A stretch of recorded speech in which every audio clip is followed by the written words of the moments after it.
Să rămână. Nașo? Octavian sunt.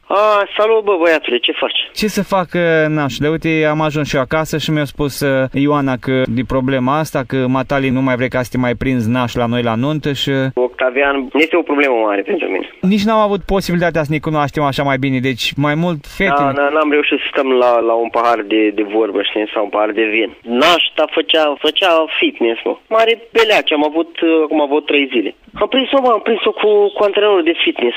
Cum, nașule? Eram în brațe cu ea, se pupa acolo. Acolo unde se schimba era și ciofrigarul ăla, era un pap în lapte. Și matali cum a intrat peste ei sau ce sunt? Cum ai? Am intrat înăuntru să văd și când colo aia se pupau acolo. Am văzut negru în fața ochilor. Matali, o luai fiecare seară de la... Nu, a fost întâmplarea. Păi și intru acolo, întuneric beznă. La intrare acolo era portarul ăla. Dom'le, vedeți că este înainte, știi? Intru, pac, frumos și sala mare era închis. Văd vestiarul deschis un pic și intru acolo. Băi, am intrat în vestiar acolo, ea era în slipul care l-avea dânsa și în sânii goi. Se pupa, mă, cu ăla. Fără sutien, mă, am înnebunit când am văzut-o. Am înnebunit, ăla o pipăiat toată. Îți dai seama, ăla era în chiloți, ea în chiloți, fără sutien pe dânsa, în sânii goi și se pupau acolo. Nici m-am observat când am întredeschis ușa. Și mai era lume pe acolo? Nu, era decât portarul, care e distanță mare de la poartă. Și matale, când ai intrat acolo, ce ai spus? Sau ce ți-a spus ea? I-am scăpat 2 bastârci peste bot, cu toți mușchii lui ei am luat-o de păr și am dat 2 chicioare în a sărit ca mingea de ping-pong, a început să țipe. Nu-i ceea ce pare. Nașule, și acum cum facem? Nunta e numai mâine, nu-i poi mâine. Da, Octavian, dar ție îți convine să ai o nașă curvă. Ai putea tu să-i pup mâna la o nașă?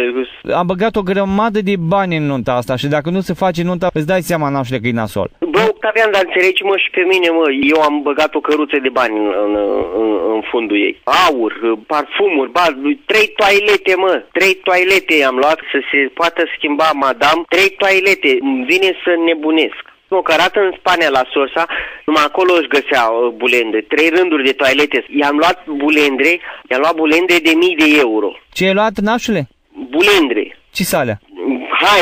Haine, să se poată îmbrăca. 3 rânduri de bulendre, de toalete i-am luat ca să poată să se schimbe la tine la nuntă. Bun, și cum facem atunci nunta fără naș? Treci matale, încearcă să treci matale peste...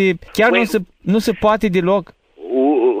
Aș putea să, oricum, din partea mea, să știi că din partea mea aveai 2000 de euro special pentru tine, pentru familia voastră. Am să vorbesc cu un băiat de-a meu de aici, de la firmă, e un băiat foarte distractiv. Eu am să sponsorizez, dacă înțelegi, din umbră. Acum îi dau eu 2000 de euro în contul meu, frumos, el pune pe masă, se distrează, o să fie sponsorizat de mine. Eu am să fiu umbra lui. Ți-am zis, o să depun bani în contul macinii. Cum?